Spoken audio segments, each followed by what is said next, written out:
రతనములో భాగ్యవంతులకేదైనా బాధ లేదో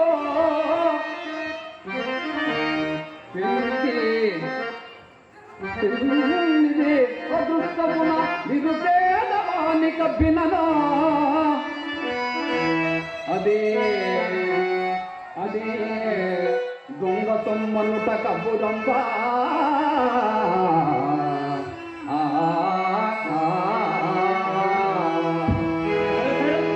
పోయేవానికి రామచంద్ర విధమ్మున ఈ కాంతిని అదృష్టించే లభించింది అంటావు. అవునా? సరే సరే, మరి ఇప్పుడైనా చెప్పరాది నీ పేరేంటో. నేను హరిశ్చంద్రుడను. ఏమ్మా, నా భార్య చంద్రమతి అయ్యా, చంద్రమతి.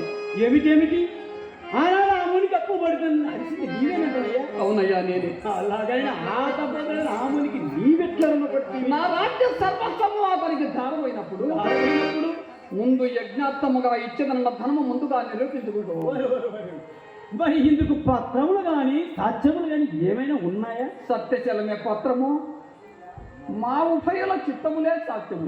రామాయకుడా, పత్రములు సాక్ష్యములు ఇచ్చే కూర్చున్నావా? ఒరపై నా బిడ్డలము ఈ సొమ్మునికి ఉడికినది కాదు అని రాయి వృద్ధి వృద్ధి మరి వాదిస్తున్నాయో. నన్ను మించిన వాడు ఈ కాశీపురంలో లేరయ్యో.